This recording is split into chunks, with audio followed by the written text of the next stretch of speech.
सम्मानित करें श्री सम्राट चौधरी जी।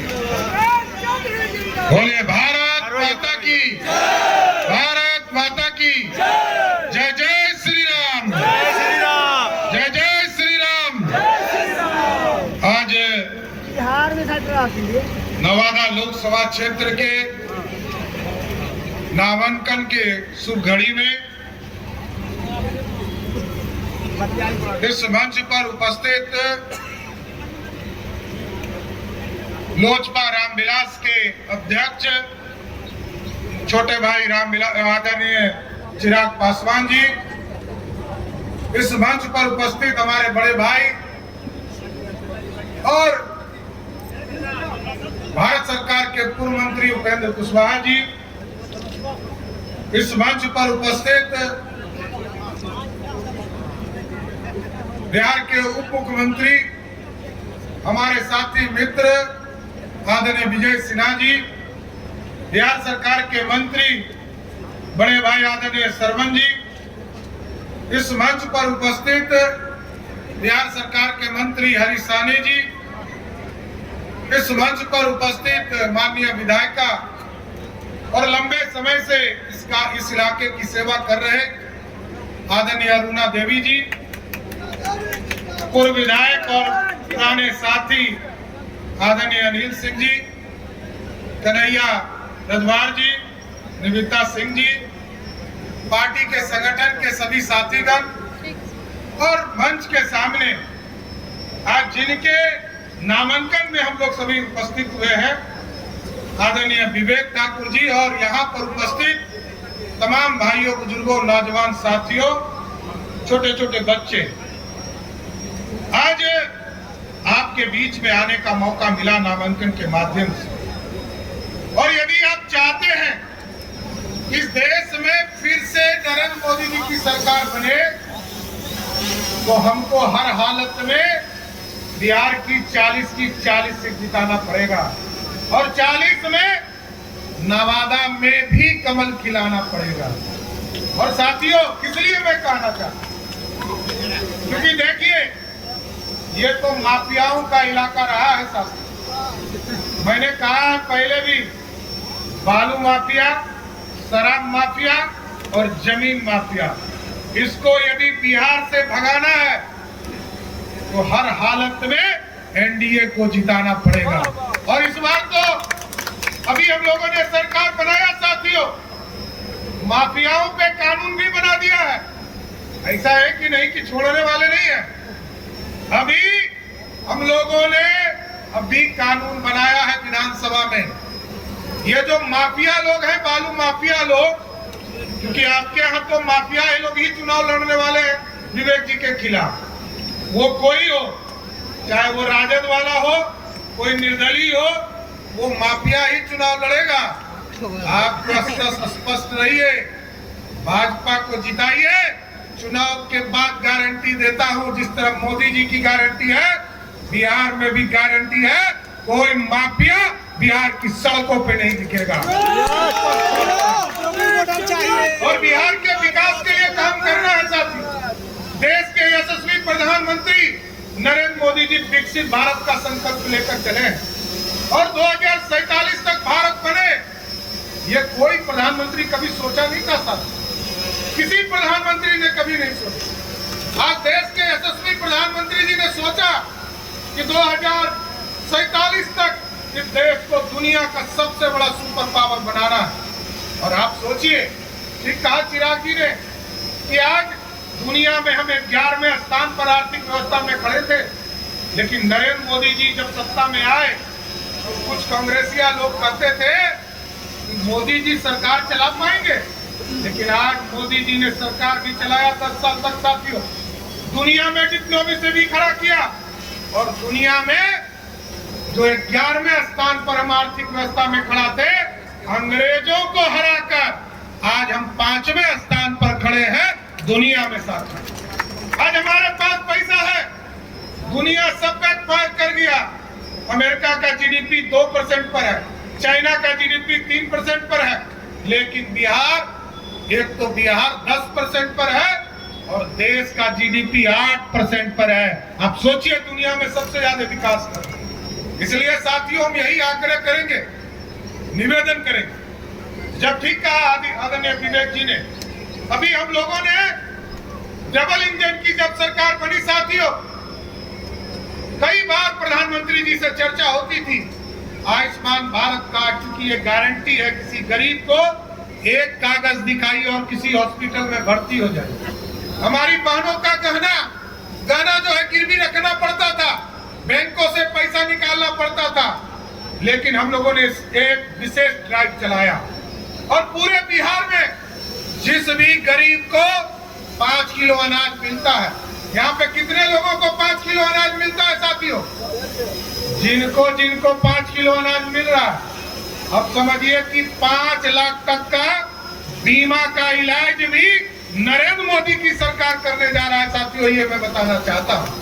इसलिए एकदम बेफिक्र हो जाइए, ये मोदी सरकार है, मोदी की गारंटी है।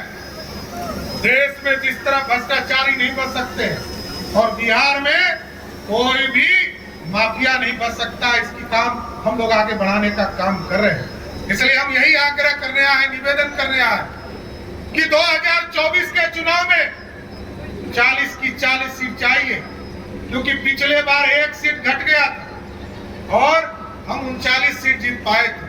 लेकिन नवादा का आशीर्वाद मिला तो हमको पूरा भरोसा है कि पिछले बार जिस तरह आप लाखों वोट से लोजपा के उम्मीदवार को जिताने का काम किए थे, इस बार एकदम संकल्प लीजिए कि इस बार लाखों लाख वोट से फिर भाजपा के उम्मीदवार को जिताकर इस पूरे बिहार में 40 की 40 सीट जिताना, क्योंकि विकसित भारत तभी हो पाएगा क्योंकि एक मजबूत प्रधानमंत्री चाहिए। और मजबूत प्रधानमंत्री कैसा चाहिए? जब देखिए यूक्रेन में बच्चे फंसे थे और यूक्रेन में जब लाखों बच्चे बिहार के मेडिकल करने गए थे, वो बच्चा निकल नहीं पा रहा, मोदी जी ने हस्तक्षेप किया, यूक्रेन को भी कहा और रसिया को भी कहा कि युद्ध एक दिन के लिए रोकना होगा, क्योंकि बिहार के बच्चे, देश के, हिंदुस्तान के बच्चे को भारत लौटना है। और जब उन्होंने फोन किया पुतिन को तो उन्होंने पूछा कि भारत के बच्चे बताएंगे कैसे कि वो भारतीय है? तो भारत के प्रधानमंत्री जी ने कहा जिसके हाथ में तिरंगा होगा वही समझिए भारतीय होगा। भारत के बच्चे तो निकले ही साथियों, भारत के बच्चे तो निकले ही, साथ में पाकिस्तान और बांग्लादेश का लोग भी तिरंगा लगा कर निकल गया। यही है, ये है ताकत। और आज देखिए देश सीना एकदम 56 इंच बोलता है, कई लोग बोलते हैं कि 56 इंच का सीना, अरे 56 इंच का यही ना सीना है कि कल जब तक पाकिस्तान के तरफ से तोप का गोला और हिंदुस्तान के सैनिकों का सर काट के चला जाता था और हिंदुस्तान की सैनिक टुकुर टुकुर ताकते थे, लेकिन आज मोदी जी ने कहा है कि यदि पाकिस्तान के तरफ से एक चुटपुटिया पिड़िया बम भी फेंक दे, हिंदुस्तान के तरफ से तोप का गोला फेंकने का काम करो। और पाकिस्तान में ये अनुभव हो गया। हम लोग महाभारत में सुनते थे कि रामायण में बजरंग बली 7 समुद्र पार करके लंका पहुंच गए। उसी तरह मोदी जी ने कहा पुलवामा का जब हमला हुआ 2019 में, तो देश के यशस्वी प्रधानमंत्री जी ने कहा वहां जो आतंकवादी छुपा हुआ है उसके घर में घुसो और घर में घुसकर मारकर हिंदुस्तान फिर वापस आने का काम किया। यह है भारत। आज भारत बढ़ रहा है साथियों, इसलिए हम यही आग्रह करेंगे, निवेदन करेंगे कि बहुत से लोग आएंगे और बहुत सी जातियों के उम्मीदवार भी खड़े करेंगे, लेकिन साथियों यदि बिहार को सुधारना है, बिहार को जंगल राज से समाप्त करना है, बिहार में अपराध मुक्त बनाना है, तो फिर से एनडीए की सरकार दिल्ली में बनाइए, तभी बिहार सुधर सकता है। नहीं तो यहाँ तो जातियों का कार्ड खेलने वाले लोग बैठे। और लालू प्रसाद जी 15 साल तक मुख्यमंत्री रहे बिहार के साथ, एक व्यक्ति को आरक्षण दिया क्या? एक व्यक्ति का नाम बताइएगा, ना पिछड़े को, ना अति पिछड़े को, ना दलित को, ना अति पिछड़े को, ना स्वर्ण जाति को। लेकिन भाजपा जब जब सरकार में रही है साथियों, मंडल भी हम समर्थन करते हैं, और कमंडल भी भाजपा समर्थन करने का काम करती है और साथियों एक एक वर्ग को जोड़ती है। लेकिन लालू प्रसाद जी का आरक्षण का फॉर्मूला क्या है? उनका फॉर्मूला है पहले पत्नी श्रीमती राबड़ी देवी, फिर कहा कि हमारा बेटा क्रिकेट नहीं खेल पाया, पानी ढोते रह गया, अब इसको उप मुख्यमंत्री बना दो। और फिर कहा एक दूसरा बेटा मेरा हरे राम हरे कृष्णा करता है, इसको मंत्री बना दो। फिर जब राम कृपाल जी अभी यहाँ बैठे थे, जब राम कृपाल जी ने एक बेटी को चुनाव हरा दिया तो कहा कि राज्यसभा भेज दो। फिर अब दूसरी बेटी को छपरा से चुनाव लड़ा रहे हैं। तो देखिए तो 5 बहन का क्या होगा? हमारी चिंता वो है कि 2 बहन 2 भाई तो आ गए सत्ता में, वो 5 को जो बहन बच गए उसको भी सत्ता दे दीजिए। तो लालू जी किसी के नहीं है साथी, वो आरक्षण सिर्फ अपने परिवार के लिए जानते हैं, किसी दूसरे के लिए नहीं जाने जाते। इसलिए हम आग्रह करेंगे, निवेदन करेंगे, बिहार एक सशक्त बिहार बने। और अभी विवेक ठाकुर जी ने कहा कि पार्क नहीं बना, हम आपको आश्वस्त करते हैं, अभी हम लोगों ने पॉलिसी तय किया है।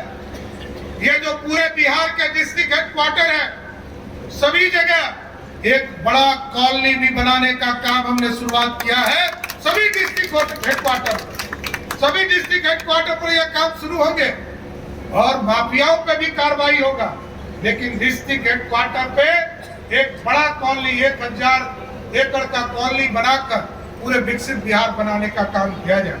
इसलिए हम साथियों सभी लोगों से आग्रह करेंगे कि मोदी जी को अब की बार 40 पार करेगा ना बिहार से, और अब की बार 400 पार होगा कि नहीं होगा? तो हम आपके तरफ से बोलिए तो विवेक जी को माला पहनाए कि नहीं पहना?